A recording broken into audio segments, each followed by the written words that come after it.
Welcome to the Great Birth Rebellion podcast. I'm your host, Dr. Melanie Jackson.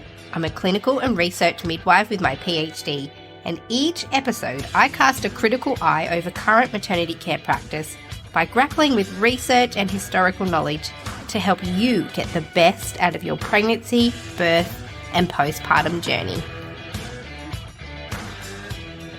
All right, welcome everybody to today's episode of the Great Birth Rebellion podcast. I'm your host, Dr. Melanie Jackson, and today we are talking about the possibility of joy, bliss, and orgasm during birth. My guest today is Deborah Pascali Bonaro. She is, I want to call you the pioneer of the orgasmic birth movement, but also I don't want to lose you just yet. If you're sitting here thinking, holy moly, Mel's lost the plot. She's talking about orgasm and birth in the same sentence. Just hang tight. We're going to explain ourselves. But we want to reintroduce the idea of joy and bliss as a possibility during birth and open you up to the idea that maybe birth could be a peak human experience, which is not something that is encouraged by society for us to believe. In order to keep this podcast free to you, the listener, I'd like to thank my sponsor for today's episode, Poppy Child from Pop That Mama. She is about to do something epic. Poppy is hosting a pain management in labor masterclass live in New York City, and she's live streaming it to the world. This session will be all about how to cope with the intensity of labor and how to work with the sensations instead of fighting them. You'll learn real tools that you can use in birth, and it's a must watch with your birth partner so you're both prepared for what labor actually feels like and how to ride it. Even better, it's totally free. And it's happening on the 19th of January, so you can click the link in the show notes of this podcast to sign up for the live stream. A replay is also available if you can't be there at the time, but you have to be on the list to get it. So spots for the live stream are limited. Save your place now, so go through to the link in the show notes to save your spot. So I've invited Deborah with us because she is the queen of understanding the idea of birth, joy, maybe birthgasms during this journey. And actually, you're a very good friend of Sarah Buckley, who we've had on the podcast before, also Betty Ann Davis, who has been feeding you information about the convergence of rebellious midwives, I understand. So welcome to the podcast, Deborah.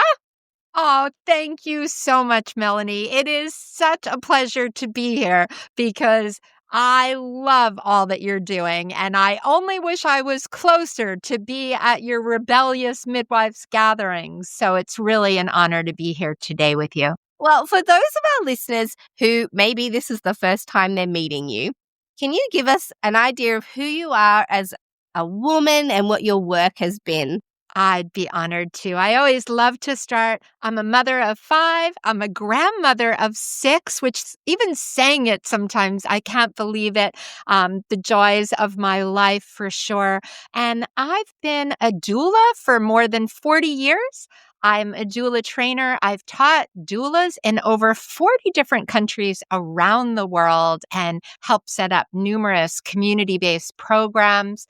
And it's through all of that I literally one night had a dream, seriously asleep, about making a film called Orgasmic Birth. And I woke my husband up in the middle of the night and he said, go back to sleep and have a better dream, because he's like, you're not a filmmaker. And like many things in life, we don't have to know how to do it. We have to know the people that do. And so I had no idea when I was the director of Orgasmic Birth that it would become more than a film and really a movement, and speaking and sharing about the joys and pleasures of birth now for many, many years. And I wear many other hats in birth, but I think that's enough to kick us off to talk about pleasure today. So this idea of orgasmic birth came to you in a dream, which is amazing.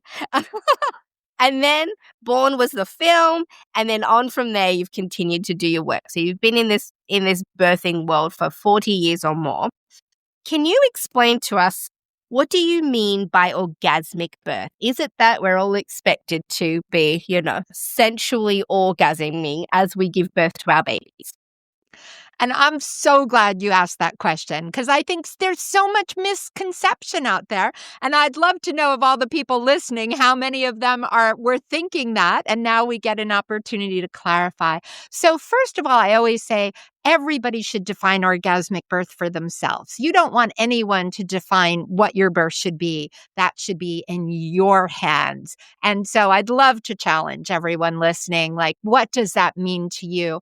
But when I think about for myself early on and for the many people that I've worked with, orgasmic birth is holding the full range. It's broad enough to include those people that do have an orgasm, what we call a birthgasm.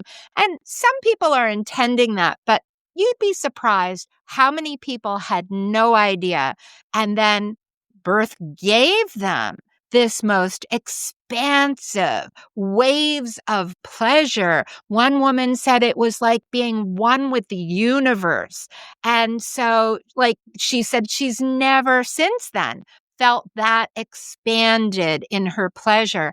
And yet most people that have birthgasms often tell me about it looking down, looking shamed, looking embarrassed, and never told anybody, their best friend, their mother. They certainly didn't tap the midwife or doctor on the shoulder and say, guess what?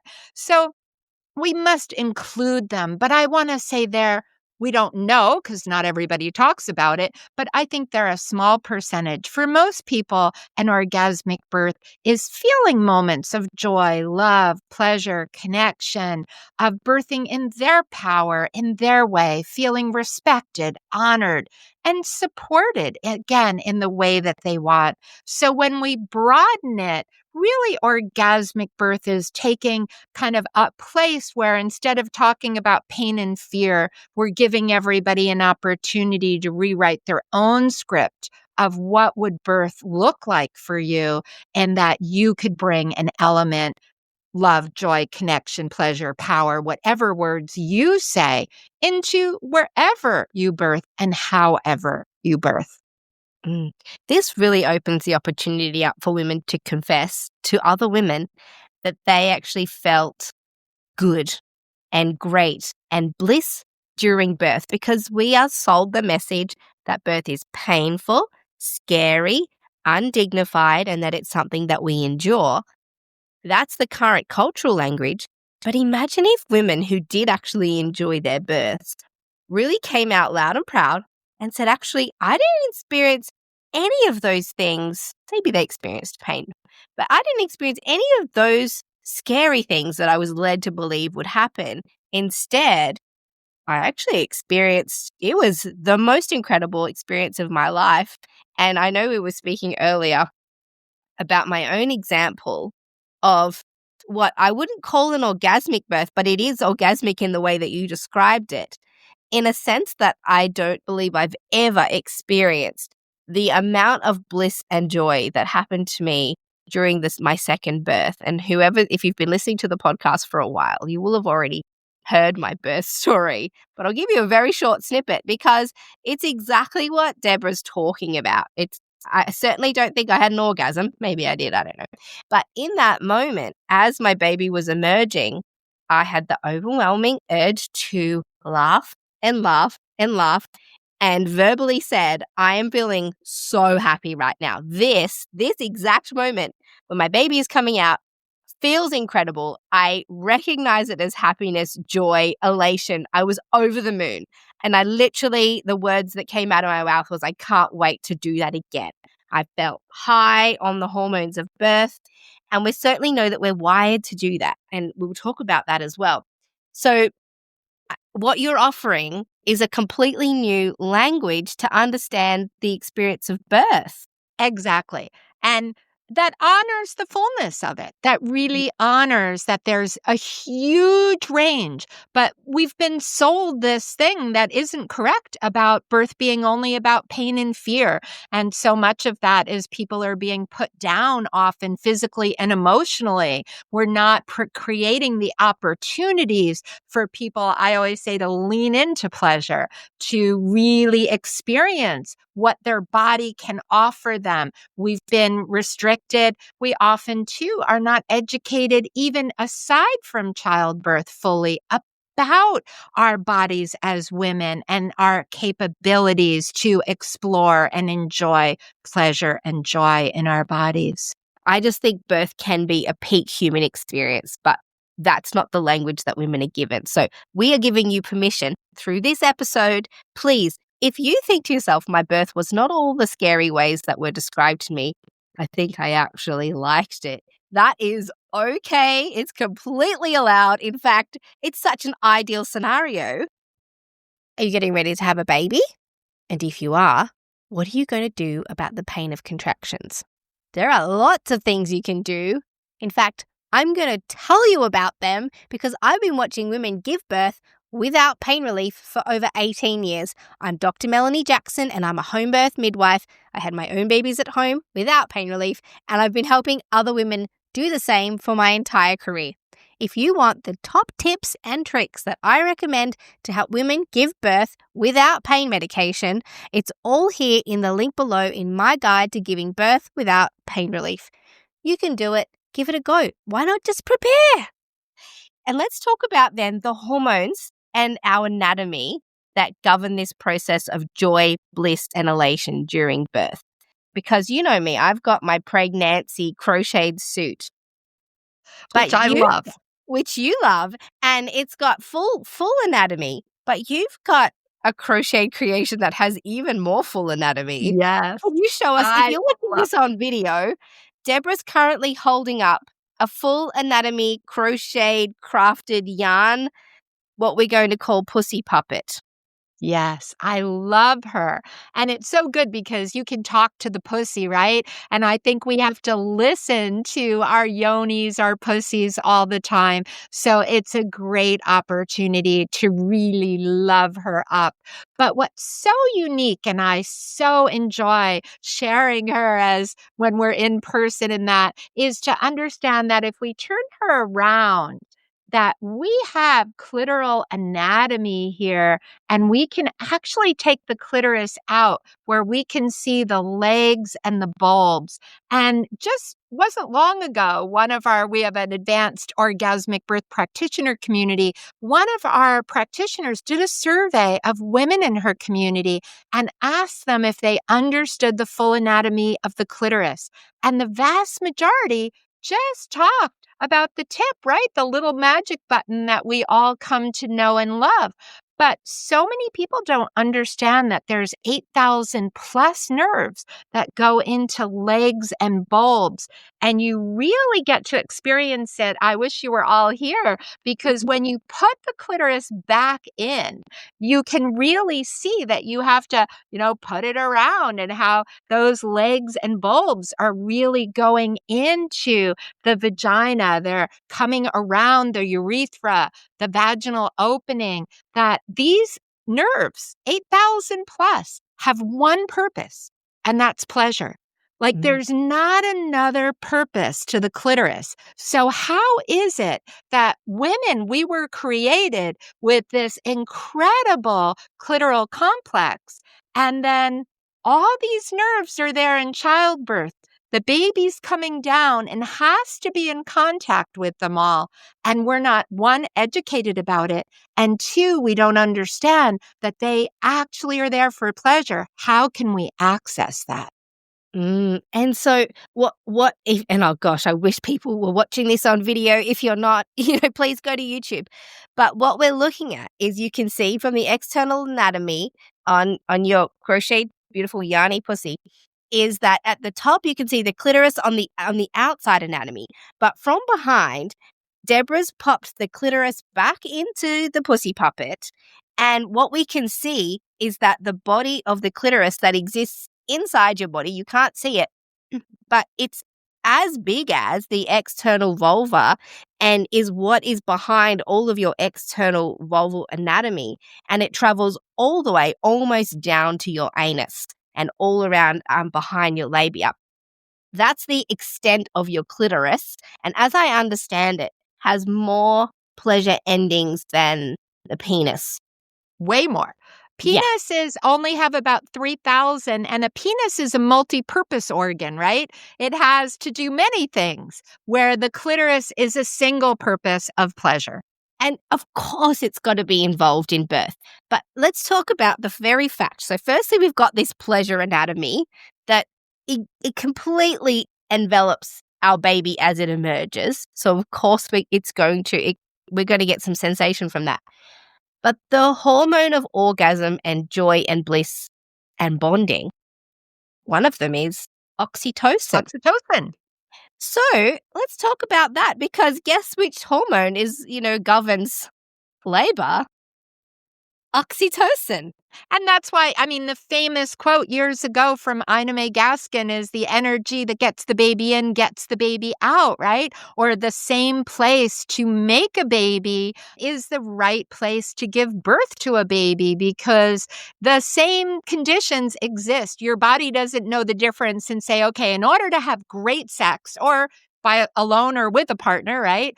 And experience orgasm, I need certain criteria. But on the day that I give birth, I'm going to throw that out, and I'm okay with 3 strangers coming in. I'm okay with a stranger with their hand in my vagina. I'm okay with all these things. No, your body needs the same conditions. So oxytocin is a shy hormone, right? It needs to feel private, safe, and that you feel unobserved, as defined by you. My great learning, as you said, from my dear friend and mentor, Dr. Sarah Buckley. But if we understand oxytocin and understand what we can do to help our bodies to produce it, to feel safe and private, then we can understand that correlation of how birth and intimacy are really one and the same. And we need to really talk about that. I think we do a lot of harm, especially for people that might be survivors of past trauma and sexual abuse. Feelings can come, situations can happen in birth that actually re-traumatize people. But by being educated on these connections, we can help provide healing. In our documentary, Orgasmic Birth, there's a great birth story of a survivor who really reclaimed her body and found great healing in birth. And I know you talk about this too. Birth is this day that can truly transform us. And for those that are saying, well, if you're blessed not to have past trauma in your life, then to understand this allows you to open up fully to birth in a way that we need to talk about. It's really missing right now. I think we've sterilized birth when we moved birth from home to hospital, and so many elements that would help us to achieve pleasure and joy and bliss and love and connection, sadly, were stripped away, and it's time to return them. I have to agree with you. I think in hospitals, our vulvas are seen as this passive passageway through which the baby just exits. The whole idea that birth is a social experience that needs to happen in private with safe people has been lost. The very function of the clitoris during labor and birth, I don't think it's even been explored or researched. And so this amazing anatomy with these amazing hormones, and we've conveniently tucked away that information and let the language of fear, pain, and medicine dominate this unique female experience where we have the ability to discover what our bodies are capable of, but feel these incredible things. It's scandalous. It's scandalous for sure. And we do have data that shows that when women have an orgasm, it greatly reduces pain. And there have been studies about birthgasm. So the people that do want to, I always say, take things literally into your own hands. You have the ability to use pleasure as a pain reduction tool. In fact, I've had clients who, and I've spoken about this on previous episodes, talk about the use of orgasm as a way of dealing with morning sickness and nausea during pregnancy. Makes so much sense if we're releasing these incredible hormones that are designed to make us feel better. I mean, they Right. work in a lot of different contexts. A Um, lot of context. I love these hormones, though. And I do want to just back to the hormones. There's yes, oxytocin, but beta endorphin is important too because it's nature's kind of pleasure hormone. It's a pain reliever, and it also is part of orgasm. So we have both in birth and in pleasure oxytocin, beta endorphin, and other hormones that are rising. And they rise in a very similar sequence in both situations, and they're blocked by very similar things in both situations. let's talk about the blocking possibilities because we just touched on the fact that oxytocin it connects pleasure, orgasms, but it also connects labor and birth and how we experience that. We know that when we're intimate with our partners, that we usually don't do that with strangers in a public setting, in very, very bright lights. I mean, everybody's got their own little fetishes, I imagine, but I'd say the majority like to do these things in private where they feel safe, like they're not going to be interrupted. I'm certainly much more comfortable when the door is locked, knowing that Locked. there's no tiny people who are going to accidentally, encroach on that space. So we know now that we can very closely connect intimacy and sexuality and sensuality with birth in so many ways. The anatomy is the same. The hormonal process is very, very similar and connected. We know also that that environment is most likely to be able to be replicated in the home. However, the majority of women go to hospital to have their babies. So what is it about the maternity care system that gets in the way of women having this peak experience of joy, bliss, and potentially orgasm at their births? Great question. And part of me wants to say the entire hospital experience because most of us would really, try to envision, picking a night that you're going to go to a hospital and have great sex and a great intimate time alone or with a partner. I don't think most people can envision it. But I do think that the lack of privacy is a big one. Like, I wish you said that door was locked. I always say to people, bring a doorstop. And like, poop, you can't come in unless you knock. Like, when that just little things could be novel ideas, making the room. And we know this, right? The Cochrane database has data that if you give birth in a room that looks the same as a sick room, you have worse outcomes. So you want a room that looks like your favorite holiday resort. Why can't we make the rooms more beautiful, more joyful, more like if we were going on a holiday, we might be able to have great sex in a room that look like that. So there's a lot. And I always say, and you said it too, sensuality. Sensuality is so important. And when we're pregnant, people understand that all those senses are heightened, right? Sometimes you smell what you liked before, you don't like now. So in labor, you want to think about what do you want to see? What do you want to hear? What do you want to smell? What do you want to taste? And skin, what do you want to feel? Our biggest organ.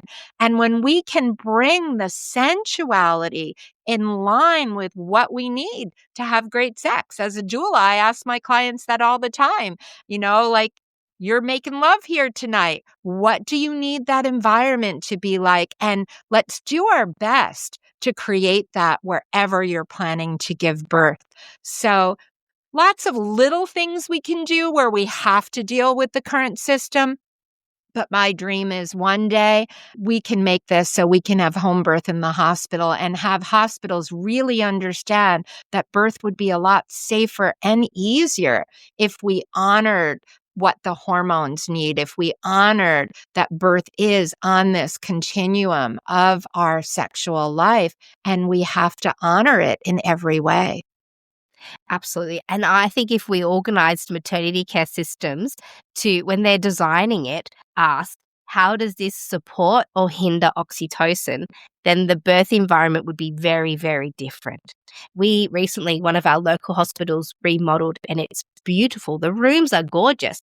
But every time you walk past a particular part of the room, all the lights are automated. So if the woman goes into the bathroom, she's immediately, because it senses activity in there, turns all the lights on. So she can't labor in the toilet without the light, the very bright lights flicking on.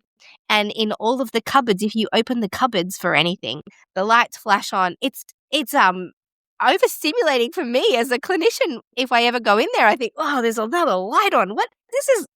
It's an assault on the senses. And so even those little things, I thought they didn't think of women when they designed this room. There are some great features. There's a big birth pool in the middle, and the women can hang from the ceiling, but I almost like, wow, you really missed the mark on the automated lighting. So I think, if we could even create an environment that understood the needs of oxytocin, then birth in hospitals could be very different. And also, if we allowed women to choose their care providers and who were not strangers to them when they arrived in birth, that would make a huge difference. A huge difference, because if you're wanting a birth that's going to be more oxytocin driven and more intimate and maybe more moments of privacy and connection with your partner, you want to know your midwife ahead so you can have these discussions and say, I need some moments of privacy and talk. I always say, talk about your midwife if you're going to be doing certain things to stimulate oxytocin, whatever they are. And you need to feel good and supported by that. How do you feel with a random stranger that labor's not the time to talk about anything? And certainly trying to sort through that is really hard. I have to just share one fun story, because years ago I was at a prenatal with a midwife, a good friend of mine, and we were attending a home birth. And just to understand how people need to talk about it, we asked some open-ended questions, as we always do, so people can share how they're feeling. This is like 37 weeks. We're getting really ready for the baby at any time. So we think we've covered everything, but is there anything else you want to share? And she says, yes, I'm going to be making some very different sounds. And we said, fantastic. We love kind of those birth sounds, and they're primal and they come at any point. And she said, yes, but you've never heard mine. And so we thought, okay, if this is a concern, we want to address it, right? This is the benefit of being able to know the people who'll be at your birth. So we go deeper, and I said, do you want to give a try at what you think your sounds will be so that you can feel comfortable? We've attended hundreds of births and we're very comfortable with all your sounds. And she smiled and she said, yes, thank you for asking. Bzzz. And both midwife and I went, oh, and I have to say, at that point, neither one of us had heard that sound at birth. And so we just smiled. And she said, come on over here. And she opened a drawer, and all her friends wanted to support her in an orgasmic birth. She had more vibrators than I think my local sex shop had. And they gave her a vibrator party. But what would have happened if she couldn't have shared that? She was able to talk with us. We were able to talk with her about, we felt comfortable with that. We could validate that if that was something she felt comfortable with, and that we would give her whatever privacy she wanted to be able to access that if that was a part of her birth. So that's just a fun example of how knowing your provider ahead to really share whatever it is that you might be thinking and you really need to share. And it can go in many, many different directions. And I think women know more about the power of oxytocin and good sensations during labor than care providers do, because I remember being a student in a hospital setting and midwives whispering at the desk about things that women were doing in their births, like, oh my gosh, she's touching her clitoris. I'm not staying for that. That's no way. Like it was almost like the talking point of the tea room. And, but we know even things like nipple stimulation, it can move labor along, can help with if things stall or sometimes a part of sort of natural induction methods, the sensuality of our bodies really translates into labor and birth, but it's really not recognized by our care providers. So I think you're right. Having a care provider, and for women to be unashamedly talking about what they're intending on doing during their births, is revolutionary and quite Yes. rebellious. Mm. Quite rebellious and essential. Essential, whatever it is on your mind, right? These discussions have to happen. Birth is such an intimate day, or 3 days, or whatever it takes. However long it takes. I would just say this, because I think I get asked a lot about birthgasm, like how often does it really happen? And I want to just say we really don't know. We call our documentary Orgasmic Birth the Best Kept Secret. And what I found is people don't talk about it. Like, I wish if you had birthgasm, speak up. As Melanie, you said, all pleasurable births. But we don't really know. But we think that number is a lot higher than what everyone even can imagine. And again, not that people are necessarily always trying for it. It's just that the clitoris is right there. And when you think about that, you can understand too that when people are put into bed without a choice. Now, if you choose to lay down, that's your choice. That's your power. That's what your body said. Then do it. But I think when people are in hospital many times and are put down, then we're not giving the opportunity for the physiology to work. Even oxytocin is a feedback loop, and the pressure of gravity down into that pelvic floor and area keeps the oxytocin building a lot. But when it comes to birth, when you listen and you watch people that are allowed to freely choose their birth positions, they often get in forward leaning. They're squatting forward, they're kneeling forward. And when you think about that clitoris, right, that's in the whole front part of the pelvis. And when you lean forward, you lean into pleasure, so that these nerves are designed to help lubricate. They're designed to help the vagina to open and expand.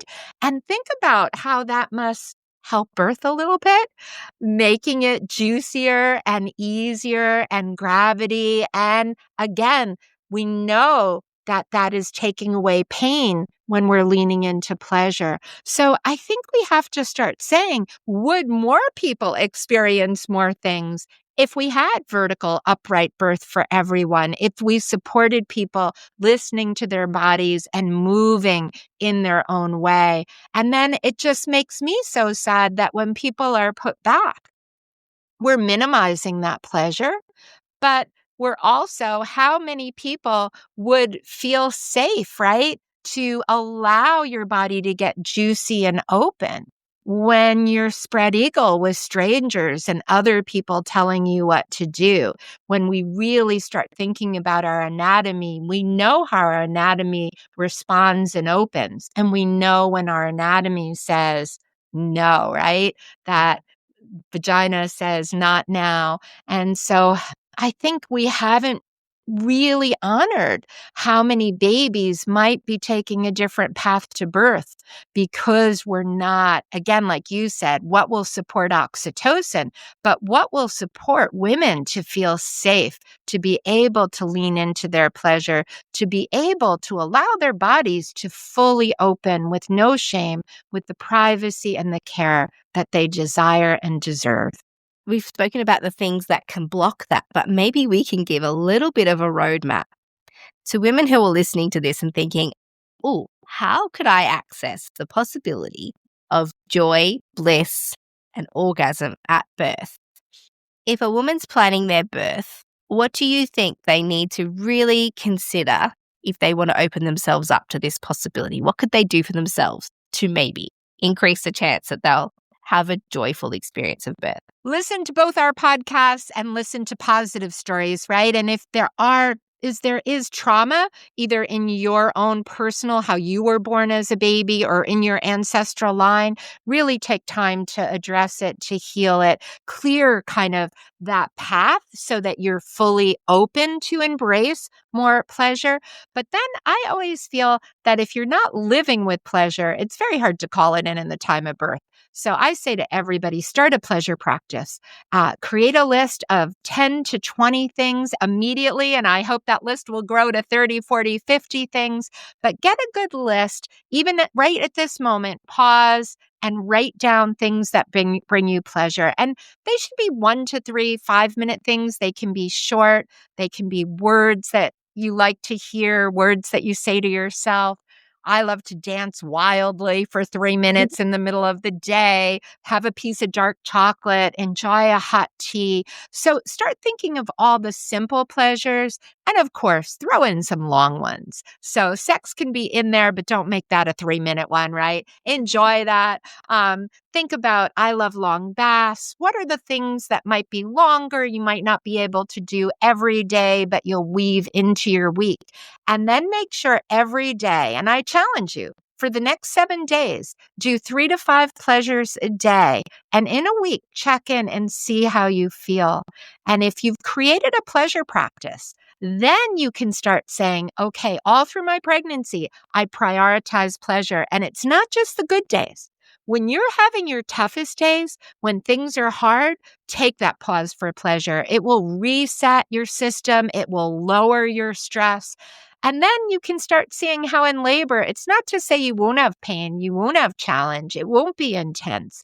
But think about if in between sensations, you can pause for a minute or two of pleasure. Start weaving that pleasure into your birth in small ways. And that's how people really transform their birth experience. Knowing what we know now about the importance of positioning and of the environment and the people that are with us, then you can even further back in your early plans, see if you can manufacture a birth location and scenario and audience that are going to open up the possibility of joy rather than be barriers to that as well. Yeah, and as you were talking, I was just thinking about the little glimmers of bliss that women experience during labor and birth. Obviously, if it's uninterrupted and they're enjoying themselves, they've got the hormonal possibility. But I even think of, sometimes you put a cold washer on a woman's forehead and she goes, oh my gosh, that's so good. Little things when they first sink into the bath and they go, oh, that is so nice. This is the best. Little, an icy drink that lands in their tummy and they can feel it in there. Those little glimmers within the really difficult, sometimes difficult birth scenarios, you can find bits of joy. Sometimes, if you've got your children there and they come in and hold your hand or they say a sweet thing, or feeling the support of your partner, all of those things are joyful moments within birth. And thankfully, we're hormonally and physically wired to receive that. It's quite extraordinary, and it's just so sad. The whole possibility of that has been hijacked by how maternity care is set up. So my dream is that we have a maternity care system that values and favors oxytocin. I share that with you. I'm right there. So we're both working on it. Absolutely. Now, you've got a stack of resources that are available for women if you want to explore the idea of orgasmic, blissful, and joyful birth more. This has been Deborah's life work.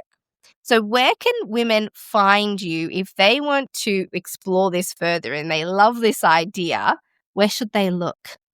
Very easy because I'm Orgasmic Birth everywhere. So our website, orgasmicbirth.com. If you haven't seen our film, it's still there in, I think, 6 or 7 languages right now for rental or purchase, because it really does change people's view by seeing it. There as well, we have Pleasurable Birth Essentials, our class for expectant parents to really dive deeper into pleasure. And we even have advanced classes for midwives, doctors, nurses, doulas, and how do we kind of embrace that in our own lives so that we can support and hold space for clients to experience the fullness of birth. And we're on social. We're always having fun over on YouTube, Instagram, and our own podcast, Orgasmic Birth, with a lot of stories of people and how they found pleasure in their birth, and a lot of other people like you, Melanie, coming and sharing your great rebellious work with our audience as well. Beautiful. And I will make sure in the show notes below, everyone can find clickable links to all of Deborah's resources, so it won't be hard to find. Thank you so much for joining us at the Great Birth Rebellion podcast. We have changed the language around birth. It is entirely possible for you to feel joy, bliss, and maybe even orgasm during birth. We're wired for this. Why doesn't anybody say this louder? I mean, you have been. I've been saying it forever. But let's welcome this to the table as a possibility for birth. Thank you so much. So much. Wishing everyone pleasure in your day and definitely in your birth. Fantastic. That has been today's episode of the Great Birth Rebellion podcast. We've been here with Deborah Pascali Bonaro, and I'll see you in the next episode. To get access to the resources for each podcast episode, join the mailing list at melaniethemidwife.com, and to support the work of this podcast, wear the rebellion in the form of clothing and other merch at thegreatbirthrebellion.com. Follow me, Mel, at Melanie the Midwife on socials, and the show at The Great Birth Rebellion. All the details are in the show notes.